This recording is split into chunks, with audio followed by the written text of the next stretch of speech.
पिछले 1 साल से जब से कोरोना शुरू हुआ है, मैं समय समय पे आपके बीच में आके सभी तथ्यों को, परिस्थितियों को ईमानदारी के साथ आपके सामने रखता रहा हूँ, आपसे चर्चा करता रहा हूँ। एक चीज़ हम लोगों ने हमेशा गांठ बांध के रखी, आपको कभी गलत तथ्य नहीं दिए, आपसे कभी झूठ नहीं बोला, जो था आपके सामने रख दिया। अगर स्थिति अच्छी थी तो भी आपको बताया, स्थिति खराब थी तो भी आपको हमने ईमानदारी से बताया, क्योंकि हम पहले दिन से समझ गए थे कि ये इतनी बड़ी आपदा है कि आपके साथ के बिना, जनता के साथ के बिना अकेले इस आपदा से सरकार सामना नहीं कर सकते। जनता का सहयोग और जनता की सहभागिता इस पूरे संघर्ष में बेहद ज़रूरी है। और जब तक जनता को सच नहीं बताया जाएगा, सारे तथ्य जनता के सामने नहीं रखे जाएंगे, तब तक जनता की भागीदारी सुनिश्चित करना असंभव था। इसीलिए हमने हर चीज़ आपके सामने रखी। हमने टेस्ट नहीं कम होने दिए। आज दिल्ली के अंदर सबसे ज़्यादा टेस्ट हो रहे हैं। मैं तो ये कहूँगा कि अगर प्रति 10 लाख की पॉपुलेशन पे देखा जाए तो शायद पूरी दुनिया में सबसे ज़्यादा टेस्ट दिल्ली में हो रहे हैं। मैंने देखा कि कई जगहों पे उन्होंने टेस्ट कम कर दिए। टेस्ट कम कर दिए तो केस कम आने लग गए। इस तरह से तथ्यों के साथ कई जगह हेरफेर करने की कोशिश की गई। हमने ऐसा नहीं किया। हमने टेस्ट कम नहीं किए, उल्टे कम करने की वजह हमने दिल्ली में टेस्ट कई गुने बढ़ा दिए। आज लगभग 1 लाख टेस्ट दिल्ली में डेली हो रहे हैं। हमने मौत के आंकड़े आपसे नहीं छुपाए। जितनी मौतें होती थी हमने सब आपके सामने रखी, ईमानदारी से रखी। अगर ज़्यादा हो रही थी तो ज़्यादा बताई, कम हो रही थी तो कम बताई।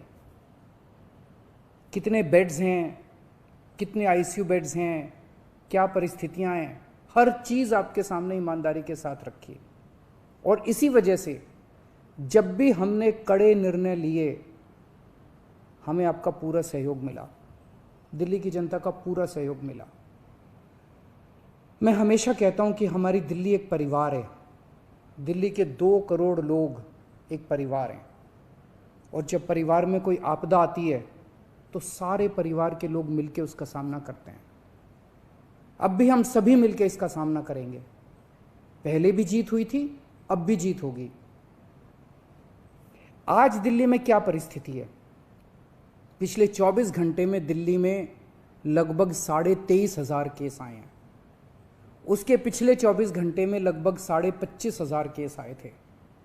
तो पिछले 3-4 दिन से रोज हम देख रहे हैं लगभग 25,000 के करीब केस आ रहे हैं। पॉजिटिविटी बहुत ज़्यादा बढ़ गई है, संक्रमण दर बहुत ज़्यादा बढ़ गई है। दिल्ली के अंदर अस्पतालों में उपलब्ध बेड्स की भारी कमी हो रही है। डेली 25-25 हज़ार अगर पेशेंट्स आएंगे तो कोई भी व्यवस्था चरमरा सकती है। दिल्ली के अंदर बेड्स की भारी कमी हो रही है। आईसीयू बेड्स दिल्ली में लगभग ख़त्म हो गए हैं। आज सुबह मैं ऐप पे देख रहा था 100 से भी कम आईसीयू बेड्स दिल्ली में बचे हैं। ऑक्सीजन की भारी कमी हो रही है। कल हमने सेंट्रल गवर्नमेंट को भी लिखा है, उनसे बातचीत चल रही है। परसों रात को एक हादसा होते होते बचा। एक प्राइवेट हॉस्पिटल ने हमें बताया कि परसों रात को 3 बजे के करीब उनके अस्पताल की ऑक्सीजन लगभग ख़त्म हो गई। वो बोले जी हम तो बहुत बुरी तरह से डर गए, बहुत बड़ा हादसा हो सकता था। इधर उधर हाथ पैर मार के किसी तरह से उन्होंने कहीं से ऑक्सीजन का इंतजाम किया। दवाइयों की कमी हो रही है, रेमडेसिविर दवाई की खासकर काफ़ी कमी हो रही है। ये सारे तथ्य मैंने आपको डराने के लिए नहीं बताए। ये सारी परिस्थिति है और इन परिस्थितियों में हमें अब अगला कदम क्या उठाना है, इस पे चर्चा करने के लिए मैंने आपको ये परिस्थिति बताई है। तो दिल्ली के अंदर कोरोना की परिस्थिति काफ़ी गंभीर है। अभी तक हमने दिल्ली के अंदर हेल्थ सिस्टम को बड़े अच्छे तरीके से मैनेज किया। दिल्ली में चौथी वेव आई है। पहली वेव पिछले साल जून में आई थी जिसमें 4,500 के करीब केस आए थे। दूसरी वेव आई फिर सितंबर में, फिर तीसरी वेव आई जिसमें 8,500 के करीब केस आए थे। दुनिया के कई शहर ऐसे हैं, बड़े बड़े देशों के, विकसित देशों के शहर, जहाँ 6,000 केस आए तो उनका पूरा हेल्थ सिस्टम चरमरा गया, कोलैप्स कर गया। दिल्ली में 8,500 केस आए पिछली बार तीसरी वेव में, तब भी हमारा सिस्टम कोलैप्स नहीं किया, उल्टे हमने और ज़्यादा अपनी तैयारियां शुरू कर दी। आज 25,000 केस आए हैं। अब दिल्ली का हेल्थ सिस्टम अपनी सीमा तक पहुंच गया है। हमारा हेल्थ सिस्टम अब बहुत ज़्यादा तनाव में है। मैं ये नहीं कहूँगा कि हमारा हेल्थ सिस्टम अभी कोलैप्स किया है, लेकिन आज हमारा हेल्थ सिस्टम बहुत ज़्यादा तनाव में है। किसी भी हेल्थ सिस्टम की अपनी सीमाएं होती हैं। अनगिनत पेशेंट्स तो कोई भी सिस्टम नहीं ले सकता ना। किसी भी सिस्टम की अपनी सीमाएं हैं। पिछले 5 साल में आपकी सरकार ने दिल्ली में बहुत बड़े स्तर पे स्वास्थ्य के क्षेत्र में काम किया है। खूब नए हॉस्पिटल खोले हैं, मोहल्ला क्लिनिक, पॉली क्लिनिक बनाए हैं। बहुत बड़े स्तर के ऊपर स्वास्थ्य के क्षेत्र में काम हुआ है। यही कारण है कि आज 25,000 केस के ऊपर भी दिल्ली का सिस्टम चल रहा है। लेकिन अब इसके बाद अगर तुरंत कुछ कठोर कदम नहीं उठाए गए तो ये सिस्टम कोलैप्स कर सकता है। और अगर हेल्थ सिस्टम कोलैप्स कर गया तो मुझे डर है कहीं बहुत बड़ी त्रासदी ना हो जाए।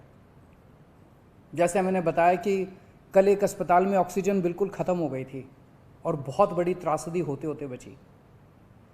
मैंने वीडियोस देखे हैं, तस्वीरें देखी हैं, आपने भी देखी होंगी सोशल मीडिया पे।